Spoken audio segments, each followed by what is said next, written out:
Hello, hello, and welcome. Scrappy Grandma here, Lanita. This is our Torah Portions, our weekly Bible study, and this is week 48. So we've got 6 weeks left until we're done with the first 5 books of the Bible, and then we get to start it all over again in Genesis 1:1. So the lighting's a little different today. Our power is out. I'm praying that I have a full battery. I just charged the phone. So hopefully everything will work and we'll get this uploaded. I wasn't able to, this is Tuesday, I wasn't able to get this done yesterday. I like to try to get them done on Mondays, but yesterday was the holiday. And so I not only was my husband home, but my friend Michelle was here with us. She came down to help us process 40 chickens. So we processed 40 chickens on Sunday.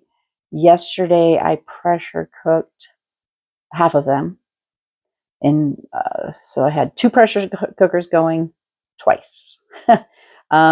We ground the first round of meats. I have 18 pounds of ground chicken, and I grind the bones and everything in it because I use it for dog food, and it's got great nutrients for our dog. So I got that in the freezer last night, and I was just getting ready to grind the last batch, and the power went out. So I put them all in, just all the meat in Ziploc bags, and put them in the refrigerator. And once the power comes on, I will grind up those chickens. And then, so half of the chickens were the wrong breed, and they were tiny, although the chickens that we bought. So we've been experimenting on being self-sustainable to where I don't have to buy like broilers or, Cornish cross, which is the regular chickens you see in the grocery stores. I don't want to have to buy those from hatcheries all the time. I want to be able to raise my own. And so I've been working through dual use birds. Thought we had a good breed called German Bielefelders, and we raised them for 5 months, which that's a long time. Like the broilers they're done in 12 weeks, and these were 18 weeks. Or actually, some broilers are done at 8 weeks, and then the slow growing ones are at 12 weeks. Those are what we did before. But unfortunately, 5 months of food for 2-pound chickens is not worth it. So we learned a lot. But so with the German Bielefelders, we had just over 20 of those. The hatchery messed up and sent us half the wrong breed. And so the other half were Summers, and they were even smaller. They were just bones. But those are the ones that I cooked up. They're supposed to be used for dual use. All I can imagine with these is that you just let them grow to, like a year old. But it's just feed-wise, it's not worth it for us. But yeah, so the Summers are the ones I pressure cooked up. And then I'm going to be taking all of the Bielefelders. I think our biggest one was 2 pounds, 11 ounces. So small. But what I'm going to do with those is I'm going to cut them up and can them. So, and I'll probably do a video of that. In fact, I will do a video of that, of cutting up, butchering, cutting up all the pieces. And then I'll can a bunch of legs together, a bunch of thighs together, a bunch of breasts together, and then use the rest for bone broth. And I've got the legs for bone broth, and I've got all the guts for dog food. And so I used everything but the guts, the intestines and the things you can't use, and the heads. The feathers and the blood went into my compost, and then everything else is being used. So it was successful, and it was informative, and it was educational. So anyway, enough of that. So this is the Torah portion, and I'm just, I haven't looked up how to pronounce it, so I'm just going to go with it. I'm going to say Shoftim, Shoftim. I'm kind of learning how to pronounce them. I need to do better, but Shoftim, something like that, possibly. So, and it's Deuteronomy 16:18 through 21:9. That's the Torah portion. Then the Haftorah, the prophets, is Isaiah 51:12 through 52:12. And then the Brit Hadashah, the Gospels, is John 14:9 through 20. So, Father Yah,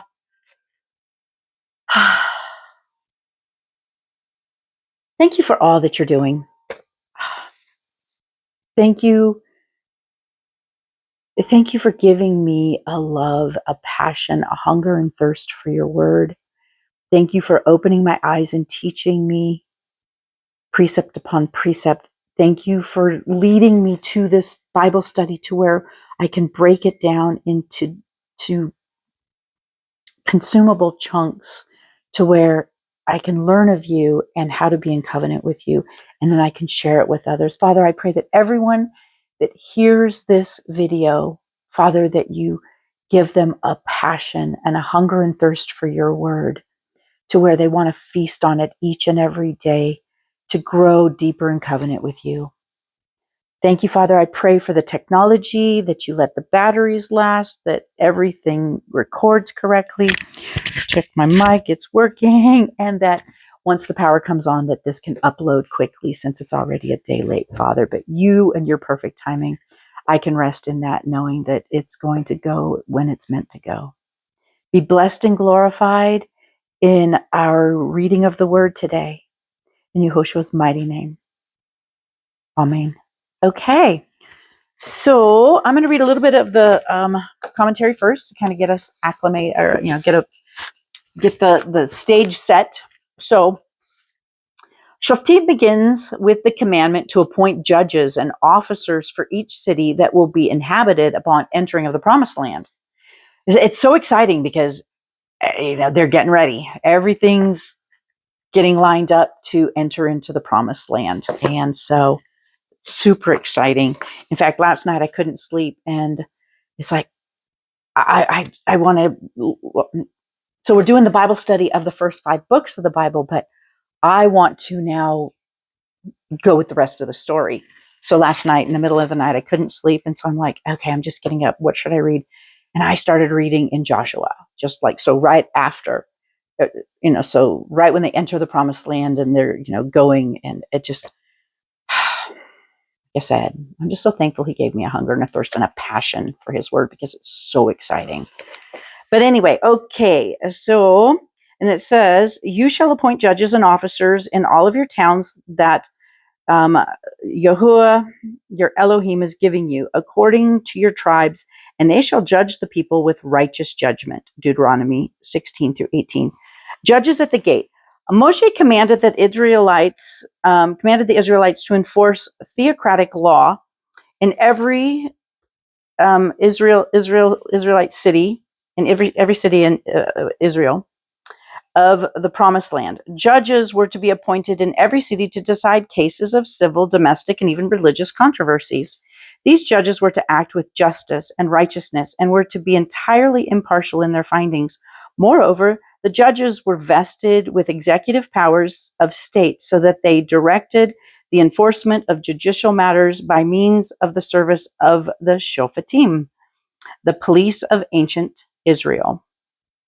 The idea of judges derived from Jethro, Moshe's father-in-law, advice to appoint a hierarchy of princes over the people just after the Exodus from Egypt. In practical terms, this meant that every town in Israel was to have its own law court, or house of judgment, with its own police force. In smaller towns, a court was to have no less than 3 judges to render binding decisions. In larger towns, 23 were required. Later in Jerusalem, the Sanhedrin, a group of 70 judges and a leader, formed the Supreme Court of the nation. The idea of the Sanhedrin goes back to the 70 elders who ate the covenant affirmation meal at Mount Sinai with Moshe. So, the Council of 70. So,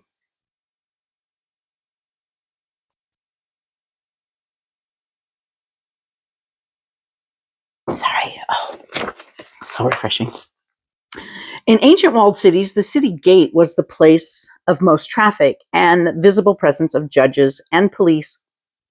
There was meant to indicate to fellow Israelites that the town was lawful and honored Yahuah, and a place that honored Yahuah. The phrase Tzedek, Tzedek, Terdof is often quoted to remind Jews of their obligation to establish justice in society. Prohibitions again, idolatrous forms of worship, Asherah trees, adulterous pillars. Pillars, interesting. That just kind of steeples. Steeples are pillars, and stone monuments. And the prohibition of offering blemished animals to Yahuah follow these commands to establish justice in the land. Idolatry is a capital offense punishable by stoning, but a conviction must be established on the testimony of 2 or more witnesses. For two or more, let a thing be established, not merely one. See, just Yahuah's perfect justice. The hand of the witness shall be first against him to put him to death, and afterwards the hand of all the people. If a local court finds a case too difficult to decide, it was to be referred to a higher authority, i.e. the Sanhedrin, whose decision was considered final. The court and judges are hereby invested with authority to interpret and decide all matters of Torah case law. Appointing a king. Moshe foresaw that a time would come when the people would desire a king to rule over them, as did other nations. When this occurred, the king was to be an Israelite chosen by Yahuah, who was not to misuse his powers to amass many horses, maintain a harem, or accumulate great wealth. Sounds like exactly what Solomon did. He was to write, I love this. He was to write, and this is something the Father's been speaking to me. He was to write a copy of the Torah using his own hand. So the king knew Torah because he actually wrote it out himself in his own hand. So that he would fear Yahuah, and he would be Torah observant during his entire reign. Yahuah's idea was never to have a king. He was to be the king, but the people wanted to be like the world, and he knew that they would. So he made, he showed Moshe how to make provisions for them to have a king, even though that was not his best for them. In this connection, Moshe was waxed prophetic and speaks of the coming Mashiach, the true and rightful king of Israel. Moses' prophecy of Messiah. The Lord your God will raise up for you a prophet like me from among you, from your brothers. It is to him you shall listen. In this parsha, we find the only passage in the entire Torah where Moses explicitly identifies himself as a prophet of the Lord. Moreover, this is also the only passage where Moses identifies the coming of the Mashiach, Yahushua, as a prophet like me. Deuteronomy 18:15, and then John 6:14. In the New Testament, we read that the scribes had sent a delegation to question John the Baptist, asking him 2 questions. Are you Elijah? John 1:21. This referred to Malachi's prophecy, Malachi 4:5, that the prophet Elijah would come as a messenger before the appearance of the Messiah. To this day, Jews around the world still set out a cup of wine for Elijah at Passover in anticipation of his arrival as the forerunner of the Messiah. And the second question to Yohanan the Immerser, John the Baptist, is, are you the prophet? John 1:21. This referred to Moses' prophecy that Yahuah would send a prophet like me, Deuteronomy 18:15-19. We further read that when Philip encountered Nathanael, he said, we have found him of whom Moses in the law and also the prophets wrote, Jesus of Nazareth, the son of Joseph. After Yeshua fed the 5,000, the people began to ask if this was the prophet who was to come into the world. John 6:14. Peter identified Yeshua as the prophet, Acts 3:22 and 23. And in his apologetic before the Sanhedrin, Stephen the martyr declared that Yeshua was the promised Messiah. This is that Moses who said to the children of Israel, "The Lord your God will raise up for you a prophet like me from your brethren. Him you shall hear." So, good stuff coming. Let's begin. So it starts Deuteronomy 16:18. Appoint judges and officers within all of your gates, which Yahuah your Elohim is giving you, according to your tribes, and they shall judge the people with righteous right ruling. Do not distort right ruling. Do not show partiality, nor take a bribe, for a bribe blinds the eyes of the wise and twists the words of the righteous. Follow righteousness, righteousness alone, so that you live and inherit the land which Yahuah your Elohim is giving you. Do not plant for yourself any tree as an ashroth near the slaughter place of Yahuah your Elohim that you make for yourself. And do not set up a pillar which Yahuah your Elohim hates. So all the pillars, Washington Monument, the steeples, those are all pagan practices. 17. Do not slaughter to Yahuah your Elohim a bull or a sheep which has any blemish, any evil matter, for that is an abomination to Yahuah your Elohim.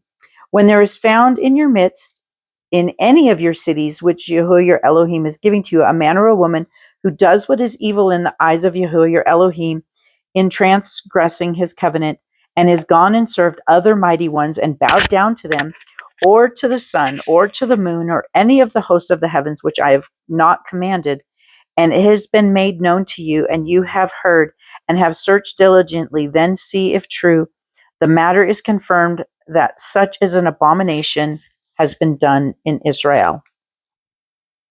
Then you shall bring out to your gates that man or woman who does this evil matter, and you shall stone to death that man or that woman with stones. That had to have been a really bad way to die. I mean, talk about just getting beat to death. I mean, I would imagine that's what it would be like, getting beat to death. Rock after rock after rock. It's not going to be a quick death. I mean, unless they hit you in the head and, you pass out, and that's going to be a long drawn out death. I've thought about it before. It's like, ugh. And I love this. Here it is. I love this verse because there's so much depth in this. At the mouth of 2 or 3 witnesses shall he that is to die be put to death. He is not put to death by the mouth of one witness. So by the mouth of 1 or 2 witnesses, let a thing be established. Let judgment be made. And this comes back to Lashon Hara, evil speaking, which was, weeks and weeks, months ago, with leprosy, spiritual leprosy. But, when the adversary goes before the throne constantly accusing the brethren, he's the accuser of the brethren. And when we speak evil and speak negatively against others, we join up, and there is the double witness. Where 2 or more are gathered, let a thing be established. You are coming into agreement with Hasatan, with Satan, with the accuser of the brethren, and being that second witness that then condemns somebody. So be very careful in your speech not to come into unity with the adversary, the accuser of the brethren. The hand of the witness shall be first against him to put him to death. So the person who saw or heard, or the original person, the first person, that's the one who puts, throws the first stone. Wow. So this probably takes it to when the woman was caught in adultery, and only the woman was brought, which it always is supposed to be both the man and the woman, but only the woman was brought before Yeshua. And, he was like, if any of you without sin cast the first stone. So it was that witness was supposed to cast the first stone, and who knows what he wrote, but, and then she said, woman, where are your accusers? Because they all went away. They were trying to trick. And so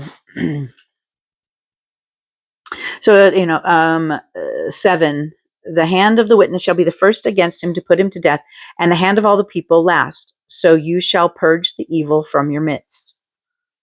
Now, I guess if we still had serious consequences like this, there would be a lot less crime because people would be afraid. Nobody's afraid of punishment anymore. When any matter arises which is too hard for you to judge between blood and blood, between plea and plea, or between stroke and stroke, matters of strife within your gates, you shall then rise and go up to the place which Yahuah your Elohim chooses. And you shall come to the priests. You shall come to the priests, the Levites, and to the judge who is in those days, and shall inquire, and they shall declare to you the word of right ruling. And you shall do according to the word which they declare to you from the place which Yahuah chooses. And you shall guard, there's that word guard again, shall guard to do according to all that they have instructed you. Do according to the Torah in which they teach you, according to the right ruling. And Torah here is instruction. So do according to the instructions in which they teach you, according to the right rulings which they say to you. You do not turn to the right or to the left from the word which they declare to you. They give you your instructions and you need to follow through and follow them out.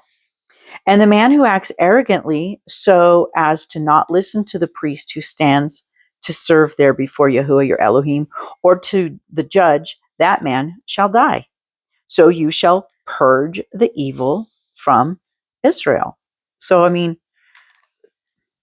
first of all, this is how serious Yahuah is about his statutes and commands and laws and instructions. It's if you're going to be willfully rebellious, you're to be taken out because you will cause, evil causes more evil. And if they're not purged, then they're going to create more issues. So, and let all the people hear and fear and no longer do arrogantly. See, if we had fear, we probably wouldn't have as much crime. When you come to the land which Yahuah your Elohim is giving to you and shall possess it and shall dwell in it, you shall say, let me set a sovereign over me. So where's Moshe saying? Then when you get there, you're going to want a king, just like all the rest, like all the nations that are around me. We're supposed to be set apart. And you shall certainly set a sovereign over you whom Yahuah your Elohim shall choose. At least, Father's like, okay, you're going to be rebellious. At least, do it my way. Set a sovereign over you from among your brothers. You are not allowed to set a foreigner over you who is not your brother. Only he is not to increase horses for himself, nor cause the people to return to Mitzrayim to increase horses. For Yahuah has said to you, do not return to that way again. You've been set free from bondage. Don't go back. Oops, messing things up here. Sorry. And he is not to increase wives for himself. Yeah, see, this is where Solomon erred. For himself, lest his heart turn away. And see, that's exactly what happened to Solomon. He had all the foreign wives, and they led him into idol worship, but they are foreign idols, the foreign gods. Nor is he to greatly increase silver and gold for himself. And Solomon did all of those things, sadly. And that was Solomon's downfall. And it shall be when he sits on the throne of his reign that he shall write for himself. So beautiful. And it shall be when he sits on the throne of his reign, and he shall write for himself a copy of this Torah in a book from the one before the priests, the Levites. And it shall be with him, and he shall read it all the days of his life. Amen. We should be reading the Torah all the days of our life, so that we can constantly be reminded of his instructions. And that's how we guard them, is to know them, to feast on them, to chew on them, to meditate on them. So that he learns to fear Yahuah, an awestruck reverence, his Elohim, and guard all the words of this Torah and these laws, and to do them. so that his heart is not lifted up above his brothers, and so as to not turn aside from the command right or left, so that he prolongs his days in his reign, and he and his children in the midst of Israel. 18. The priests and the Levites, all the tribe of Levi, have no part nor inheritance with Israel. They are to eat the offerings of Yahuah made by fire and his inheritance. But among his brothers, Levi has no inheritance. Yahuah is his inheritance, as he has spoken to him.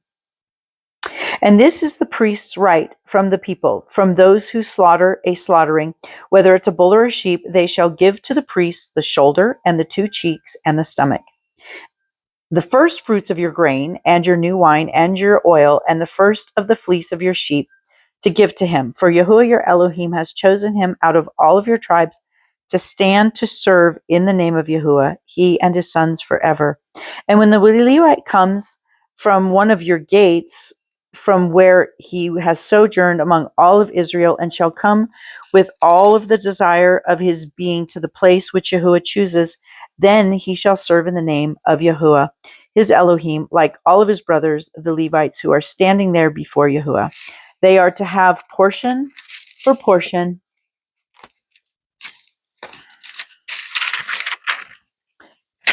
to eat beside what comes from the sale of his inheritance.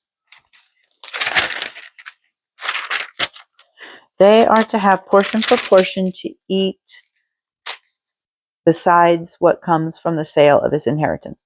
When you come into the land which Yahuah your Elohim is giving you, do not learn to do according to the abominations of the nations. And right there, do not do according to the abominations of the nations. Kind of like us celebrating Christmas and Easter and Valentine's Day and all of the worldly pagan holidays.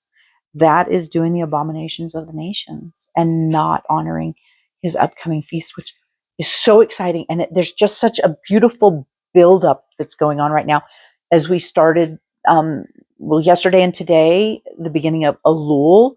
It is the month of Elul just started, and it is a time of repentance. And I'm actually going to do a video. I'm going to start a new moon series and do a new moon video for each month, what we're supposed to be focusing on for that month.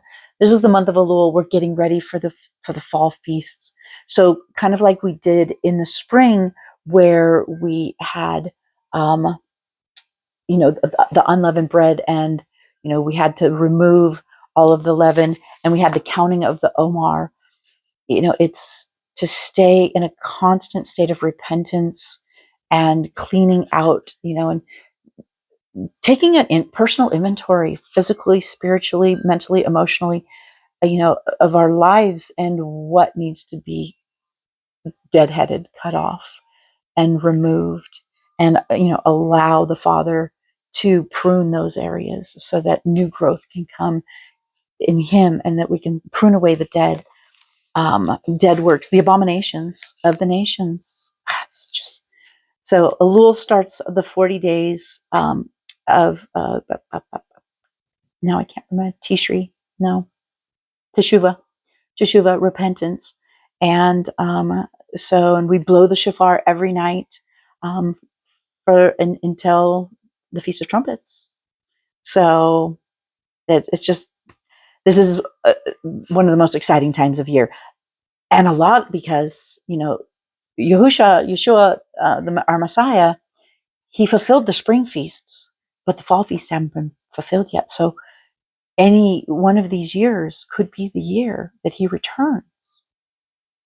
And so it's exciting to build up and wait and prepare ourselves as the pure and spotless bride for our bridegroom when he returns.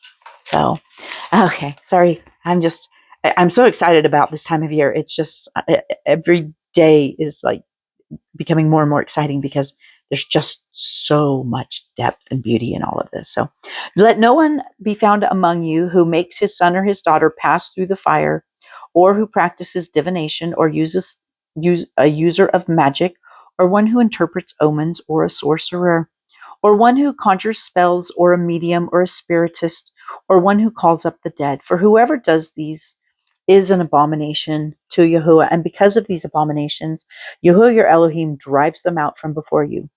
Be perfect before Yahuah your Elohim. For these nations who you are possessing do listen to those using magic and to diviners. But as for you, Yahuah, your Elohim has not appointed such for you. You are to be set apart and hear from him and him alone. Yahuah, your Elohim, shall raise up for you. Here's our beautiful Messiah.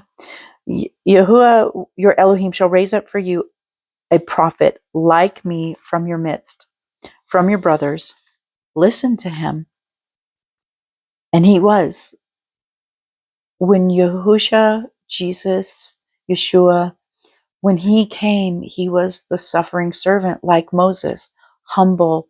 And I mean, you got to think about it. Moses gave his very life for the people. He was a prince in Egypt, in the palaces of Egypt. He was royalty.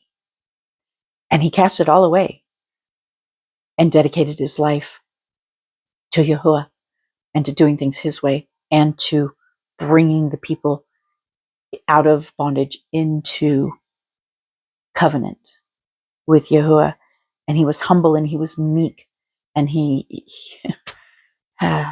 so patient, so full of grace, like our Messiah. So our Messiah is a prophet like Moshe in his first coming. His second coming, he's going to be a reigning king like David. So, according to all of you who asked of Yahuah, your Elohim, in Horeb, in the day of the assembly, saying, let me not hear again the voice of Yahuah. How tragic and sad, my Elohim, nor let me see this great fire anymore, lest I die. Just so sad. They had the opportunity to be intimate, and they were so overwhelmed by it, they asked not to be. And Yahuah said to me, what they have spoken is good. I shall raise up for them a prophet like you out of the midst of their brothers, and I shall put my words in his mouth, and he shall speak to them all that I have commanded him. Now here's the beautiful thing.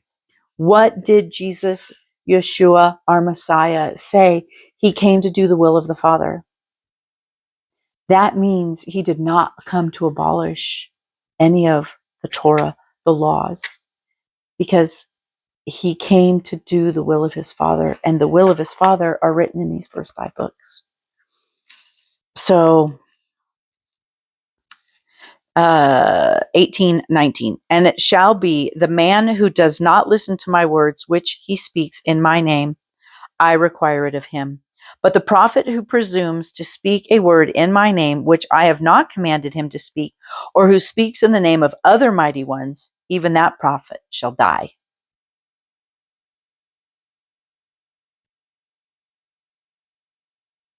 And when you say in your heart, how do we know the word which Yahuah has not spoken? When the prophet speaks in the name of Yahuah, and the word is not, or comes not, that is the word which Yahuah has not spoken. The prophet has spoken it presumptuously. Do not be afraid of him. So basically, it has to line up. It has to line up to the word. So 19, when Yahuah your Elohim cuts off the nations whose land Yahuah your Elohim is giving to you, and you dispossess them and dwell in their cities and in their houses. So they're going to be walking in, the people are going to be gone. They have to kill the people, and then they just take over their cities. Separate 3 cities for yourself in the midst of your land, which Yahuah your Elohim is giving to you to possess. Prepare a way for yourself and divide into 3 parts the border of your land, which Yahuah your Elohim is giving to you to inherit, that any manslayer that flee there, and this matter of the manslayer who flees there and lives, he who strikes his neighbor unknowingly, not having hatred, so he accidentally kills somebody, not knowing not having hated him in the past. Even he who goes to the forest with his neighbor to cut timber, and his hand swings a stroke with an axe to cut down the tree, and the head slips from the handle and strikes his neighbor so that he dies, let him flee to one of these cities and live, lest the redeemer of blood, so the next of kin who would come and come after him, but lest the redeemer of blood, while his displeasure is hot, pursue the manslayer and overtake him, because the way is long, and shall strike his being, though he was not worthy of death, since he had not hated him before. Therefore, I am commanding you, saying, separate 3 cities for yourself. And if Yahuah your Elohim enlarges your border, as he swore to your fathers, and has given you the land which he has promised to give to your fathers, when you guard, once again here, when you guard all of the commands of this command to do it, which I am commanding you today, to love Yahuah your Elohim and to walk in his ways all of your days. Then, if and then you shall add 3 more cities to yourself besides these 3. So as their borders increase, they add more cities of refuge. So that innocent blood is not shed in the midst of your land, which Yahuah your Elohim is giving to you, as an inheritance, or blood guilt shall be upon you. Not how far I was supposed to be going. There we go. Okay. But when anyone hates his neighbor and shall lie in wait for him and rise up against him and strike his being so that he dies, then he shall flee to one of these cities. And the elders in the cities shall send and bring him from there and give him into the hand of the redeemer of blood. And he shall die.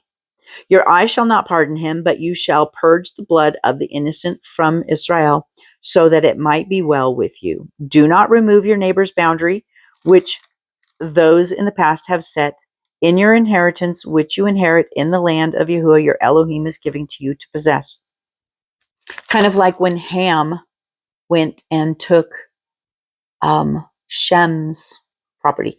The descendants of Ham, Canaan, went and took Shem's property. That's why they were Canaanites in the promised land, because they didn't go down to the south where they were supposed to go, where they had their inheritance through Noah, because they're sons of Noah. They wanted the promise, the land of Israel, and they went and took it, and they are being removed because they took it illegally. So do not remove, okay, there. And one witness does not rise up against a man concerning any crookedness or any sin that he commits.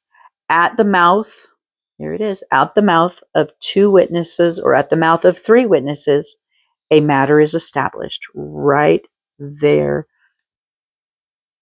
And this is such a beautiful way as you go through the word, how many times does it say guard the commandments? How many witnesses is that? I mean, hundreds of times. So when you see things repeated, there's your 2 or 3 witnesses that this is something we're supposed to pay attention to.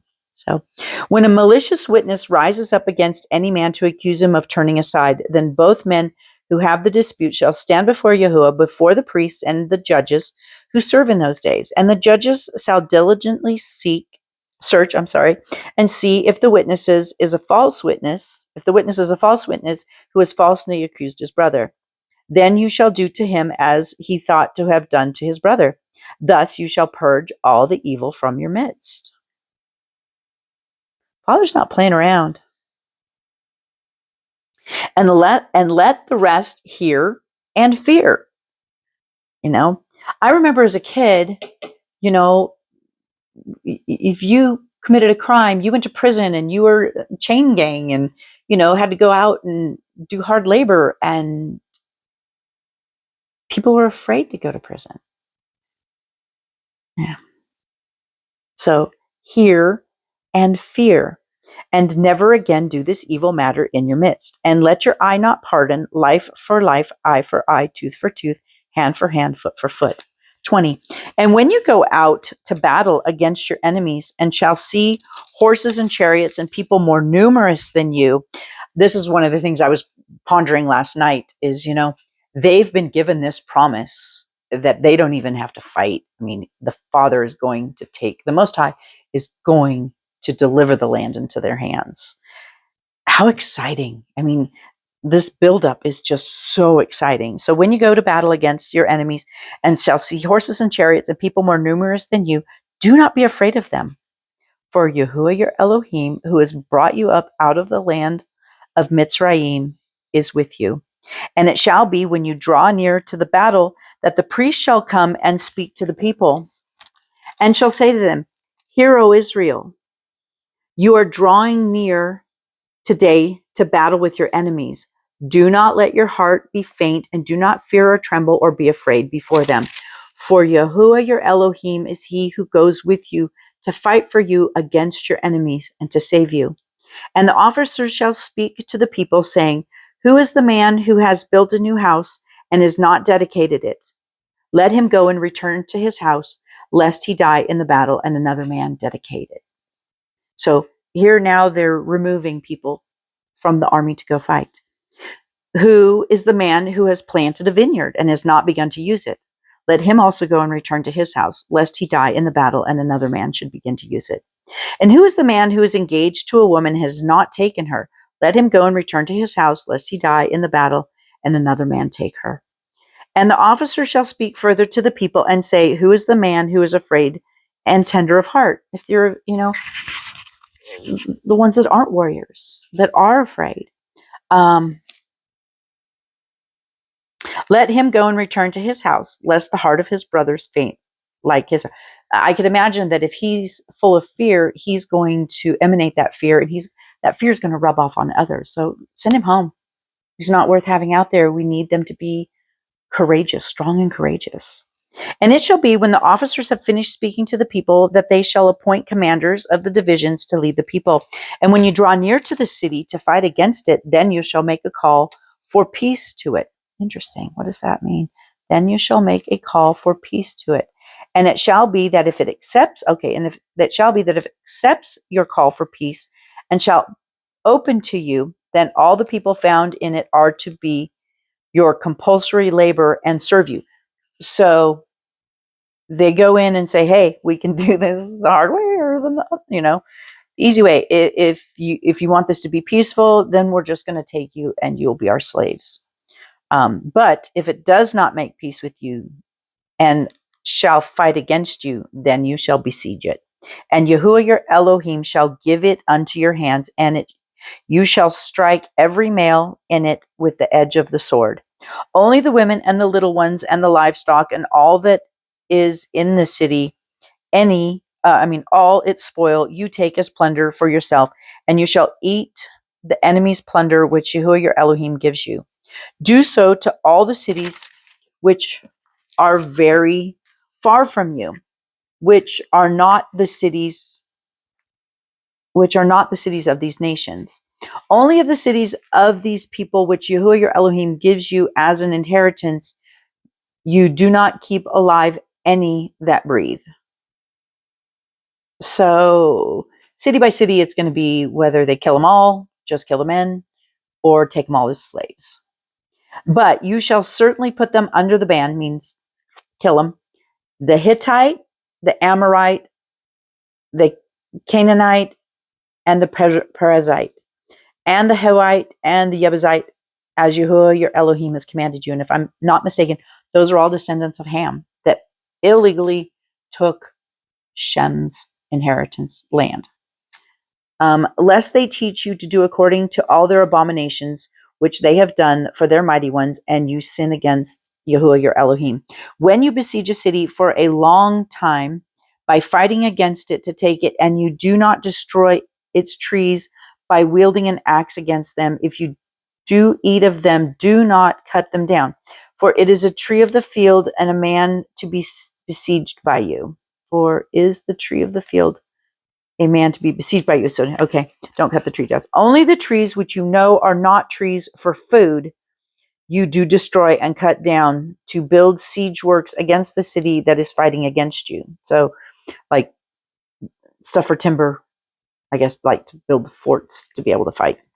So 21, when anyone is found slain lying in a field, in the land which Yahuah your Elohim is giving to you to possess, and it is not known who struck him, then your elders and your judges shall go out, and they shall measure the distance from the slain man to the city round about. And it shall be that the elders of the city nearest to the slain man shall take a heifer which has not been worked and which is not pulled with a yoke, and the elders of the city shall bring the heifer down to the wadi with flowing water, which is neither plowed nor sown, and they shall break the heifer's neck there in the wadi.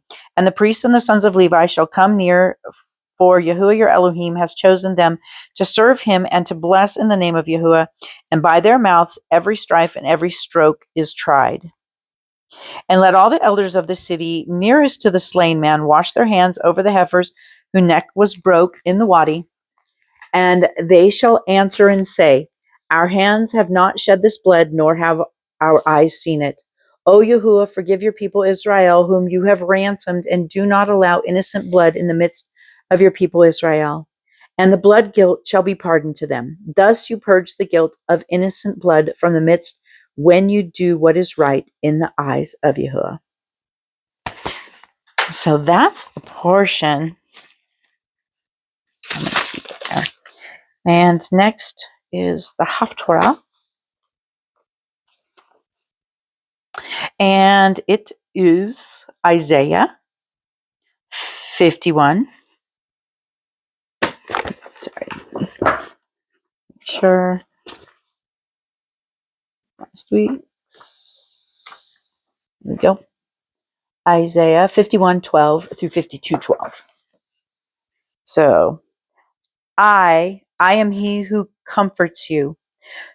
Who are you that you should be afraid of man that dies, and of the son of a man who is made like grass? And you have forgotten Yahuah your maker, who stretched out the heavens and laid the foundations of the earth. And you continually fear all the day because of the rage of the oppressor, as he has prepared to destroy. And where is the rage of the oppressor? Bowed, he hastens to be loosened, that he should not die in the pit, and that his bread should not fail. But I am Yahuah your Elohim, stirring up the sea and its waves. Roar Yahuah of hosts is his name. And there, boy, Yahuah of hosts is his name. Yod He Vav He. And I have put my words in your mouth, and with the shadow of my hand I have covered you, to plant the heavens and lay the foundations of the earth, and to say to Zion, you are my people. Awake, awake yourself. Rise up, O Jerusalem. You who have drunk at the hand of Yahuah the cup of his wrath. You have drunk the dregs of the cup of reeling and drained it out. Of all the sons she bore, she has none to guide her, and of all the sons she has brought up, none is strengthening her hand. Both these are coming upon you. Who is sorry for you? Ruin and destruction, scarcity of food and sword. How shall I comfort you? Your sons have fainted. They lie at the head of all the streets like a gazelle in the net. They are filled with the wrath of Yahuah and rebuke of your Elohim. Therefore, please hear this, you afflicted and drunk, but not with wine. Thus said your master, Yahuah, and your Elohim, who pleads the case of his people. See, I shall take out of your hand the cup of reeling, the dregs of the cup of my wrath. Never again shall you drink it. And I shall put into the hand of those who afflicted you, who have said to your being, bow down, and we pass over you. And you made your back like the ground, and as the street to walk over. 52. Awake, awake. Put on your strength, O Zion. Put on your garments of splendor, O Jerusalem, and the set-apart city. For no more do the uncircumcised and the unclean come into you. Shake yourself from the dust. Arise, sit down, O Jerusalem. Loose yourself from the bonds of your neck, O captive daughter of Zion. For thus said Yahuah, you have been sold for naught, and you are redeemed not with silver. For thus said the Master Yahuah, at first my people went down into Mitzrayim to sojourn there, and Ashur oppressed them without cause. And now what have I here, declares Yahuah, that my people are taken away for naught. Those who rule over them make them wail, declares Yahuah, and my name is despised all day continually. Therefore my people shall know my name. See, he wants us to know his name in that day. For I am one who is speaking. See, it is I. How pleasant upon the mountains are the feet of him who bring good news, who proclaim peace, who brings good news, who proclaims deliverance, who says to Zion, your Elohim reigns. The voice of your watchmen, they shall lift up their voices together, and they shall shout for joy, because eye to eye they see the return of Yahuah to Zion. Break forth into joy and sing together, you waste places of Jerusalem. For Yahuah you shall comfort his people. He shall redeem Jerusalem. Yahuah shall lay bare his set-apart arm in the eyes of all the nations. His set-apart arm.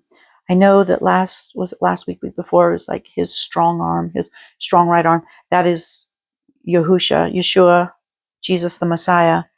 So Yahuah shall lay bare his set-apart arm in the eyes of all the nations, and all the ends of the earth shall see the deliverance of our Elohim. Turn aside, come out from there. Touch not the unclean. Come out of her midst, be clean, you who bear the vessels of Yahuah. For you shall not come out in haste, nor go in flight. For Yahuah your Elohim is going before you, and the Elohim of Israel is your rear guard. Oh, thank you, Father. He goes before us, and he's our rear guard. Blessed be his name. And now, John, here we go. John 14, 9, I think, through 20, 21, through 20. Yahushua, Jesus, said to him, have I been with you so long that you've not known me, Philip? He who has seen me has seen the Father. And how do you say, show us the Father? Do you not believe that I am in the Father and the Father is in me? See, here's clearly, the Father would not give us rules, right ruling, statutes, commands, instructions to send his son later to say, yep, never mind, change. I am Yahuah. I change not. He doesn't change. Yeshua, the Son, Jesus came to show us how to walk out the instructions, not to abolish them. Do you not believe that I am in the Father and the Father is in me? The words that I speak to you, I do not speak from myself, but the Father who stays in me does his works. Believe me that I am in the Father and the Father is in me. Otherwise, believe me because of the works themselves. Truly, truly, I say to you, he who believes in me, the works that I do, he shall do also. And greater works than these he shall do, because I go to my Father. And whatever you ask, one more important, and whatever you ask in my name, you need to know his real name, that I shall do, in order that the Father might be esteemed in the Son. If you ask whatever in my name, I shall do it. If you love me, you shall guard my commands. And I shall ask the Father, and he shall give you another helper to stay with you forever. The Spirit of truth, whom the world is unable to receive because it does not see him or know him. But you know him, for he stays with you and shall be in you. I shall not leave you orphans. I am coming to you. Yet a little while, and the world no longer sees me, but you shall see me, because I live and you shall live. In that day you shall know that I am in the Father, and you in me, and I in you. Praise Yah. Bless your name, my King. How fun and exciting. So, Father Yah, thank you so much for your word. Father, multiply it. Bless everyone who listens to this today, and draw us all into a deeper covenant walk with you. In your Son's mighty name, Yahushua's mighty name. Amen. All right. Well, bless you. Have a wonderful day, wonderful week, and we'll see you next week with next week's Torah portion, next week's Bible study. Only 6 more to go, or actually, I think 5 after today, this week. So be blessed. Bye.